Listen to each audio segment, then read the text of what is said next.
marine. Yun siya. Kumbaga marino. So, lalaking lalaki. So, let's look at the box first. So, kung makikita nyo etong artwork nyo dito, ang ganda, painting siya. Talagang level up na to compared sa very old action figure dati. Here, tapos ating side, continuous art pa rin katulad dati. So, meron din siyang art dito, yung sa side. And then, the same pa rin yung sa likuran, tulad sa wave 1, this is wave 2 na. And this is number 7. Yung last time na in-unbox natin is si Cobra Commander, which is number 6. So, open na natin siya ngayon to.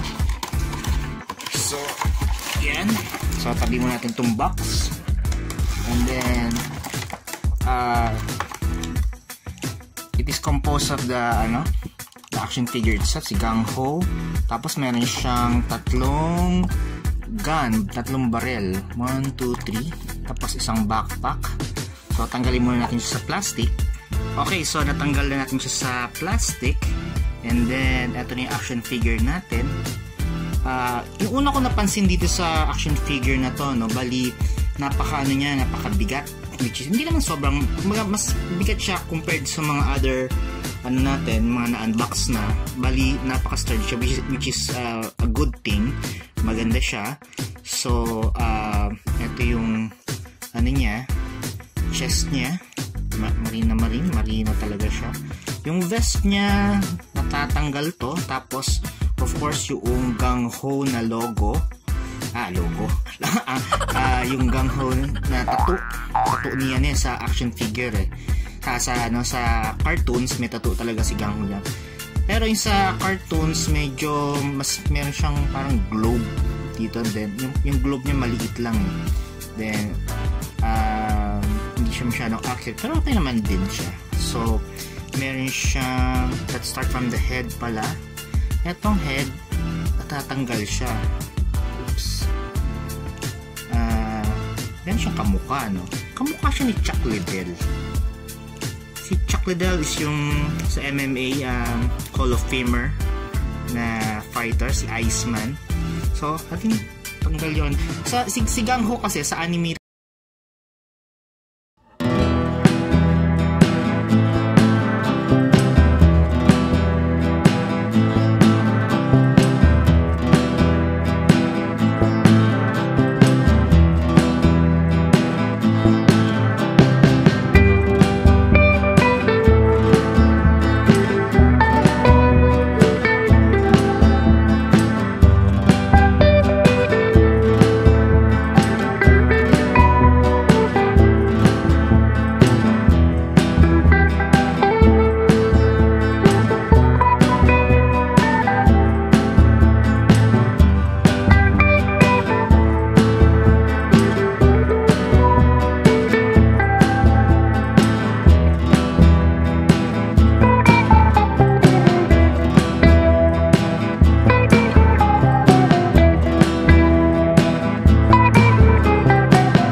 naman, pero ano lang sa totoong buhay, kung I really doubt it kung merong sundalo na maglalagay ng dito, ng granada.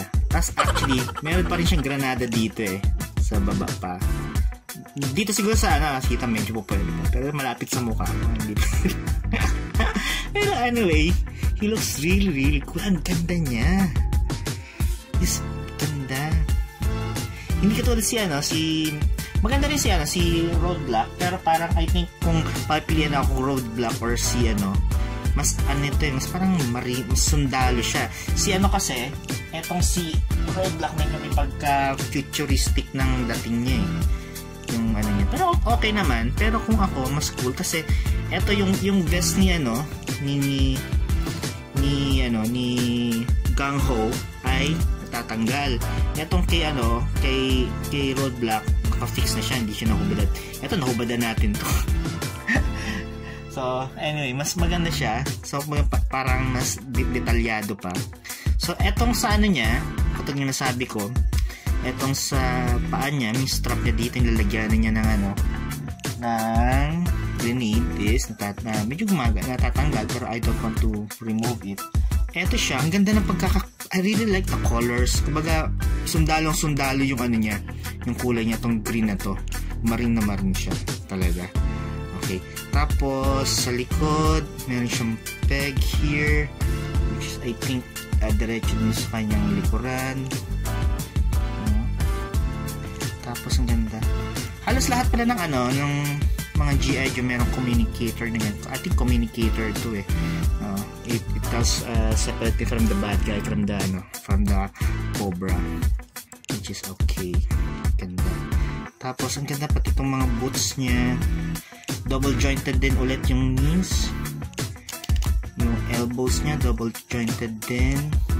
Katulad nga na sabi ko kanina, this action figure comes with 3 guns, which is eto. Yung isa is shotgun. Ganda. So, isang shotgun. Tapos, another one. This one is I hope focus ka naman. Yan, focus. So, this is a close quarter combat na machine gun. Malalaman yan kasi kung yung lagayan ng bala, yung magazine, eto nasa likuran. Okay, kapag ganun kasi, yung hawakan ng tao, character is this man. So, mas maigsi naka-expose. So, pang urban warfare to, itong baril na to. So, yung karaniwan kasi ng mga baril is yung magazine is nasa harapan. Katulad na itong kay Duke. Yan, which is this one. Kung papansinin nyo ngayon, si Duke, yung yung magazine niya, eto, nasa front ng trigger. Compared with this one, yung magazine is nasa likuran. So ito pang close quarter combat to. Ito yung ordinary combat na yung parang pinaka generic na M16 to na modified. Okay? Modified yung yung itong particular na barrel ni Duke na to. So yun. Dagdag kaalaman lang. So tapos another gun is etong grenade launcher niya, which is ito yung grenade launcher, umiikot to, revolving, and then it comes with a backpack. Ito backpack ni Gang Ho na I think mailalagay yung kanyang mga barrel dito. I think here, dito yan ilalagay. Tapos shotgun dito, snap ka sana. Ayun, snap siya. Ay, mahulog naman dito.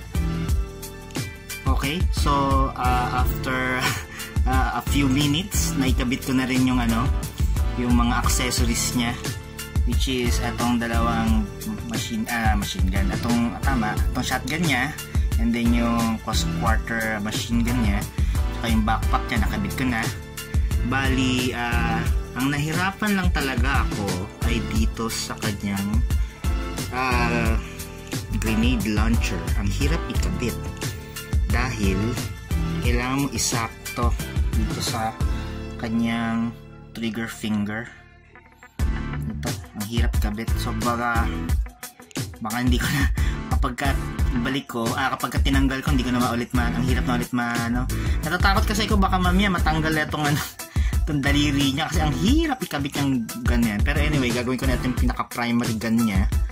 Ito na lang, which is ganda naman. Badass naman ang dating niya. Okay, ang ganda niya. So ang ganda ng pagkakagawa sa kanya, yung pagkaka-design with his 3 guns, his gun, at saka yung yung mga accessories niya na backpack. Ganda. So bali ito yung high comparison ng ni Gang Ho sa kay Snake Eyes at saka kay Duke. Medyo mas malaki siya ng kaunti. Ito kasi mas malaking tao naman talaga sa si yung character na si Gang Ho. Okay, so tanggalin muna natin tong si Duke at saka si Snake Eyes. Ilagay natin si Roadblock at saka si Scarlet, this one. Okay, so obviously ang magka-hype dito is si Gang Ho at saka si Roadblock at si Scarlet. Of course babae, syempre mas maliit ng kaunti. Okay, so galing din natin sila. Ilagay naman natin ngayon yung dalawang bad guys, si Destro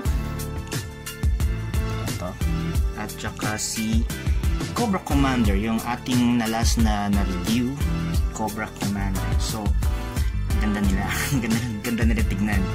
So ano nga pala, nakalimutan ko pala last time nung in-review natin tong si Cobra Commander.